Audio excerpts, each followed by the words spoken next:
Eid al-Adha, isang kwento ng pananampalataya at sakripisyo. Kwentong kasaysayan. Ang Eid al-Adha o kapistahan ng sakripisyo ay isa sa dalawang pinakamahalagang pagdiriwang ng mga Muslim sa buong mundo, kabilang na sa Pilipinas.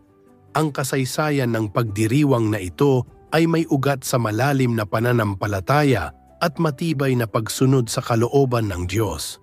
Ayon sa kasagraduhan ng Quran, si Propeta Abraham, ay sinubok ng Allah sa pamamagitan ng isang mahigpit na utos, ang ihandog ang kanyang anak na lalaki bilang sakripisyo.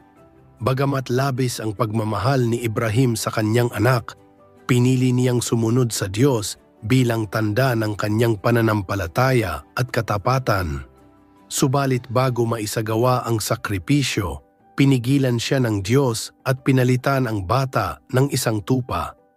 Ang tagpong ito ay nagsilbing sagisag ng ganap na pagsunod at pagtitiwala sa kalooban ng Allah.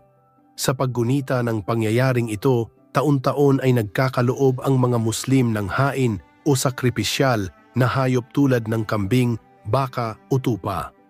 Ang karne nito ay hinahati sa 3 bahagi, isa para sa pamilya, isa para sa kaibigan o kapitbahay, at isa para sa mga nangangailangan.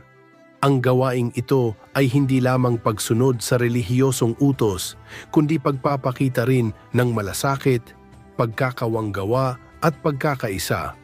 Dito sa Pilipinas, ipinagdiriwang ang Eid al-Adha bilang isang pambansang pista opisyal bilang pagkilala at respeto sa pananampalataya ng mga kapatid nating Muslim.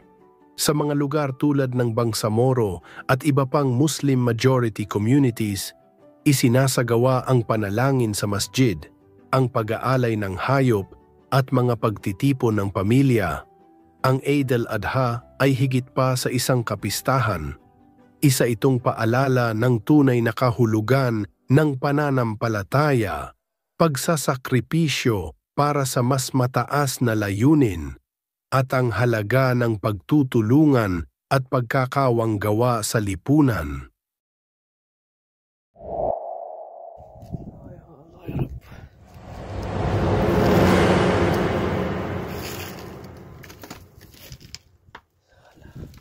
Ya baso dalpan ni Nabi Musa kanu siapa nak kenal pas Nabi Musa kanu darah pun 10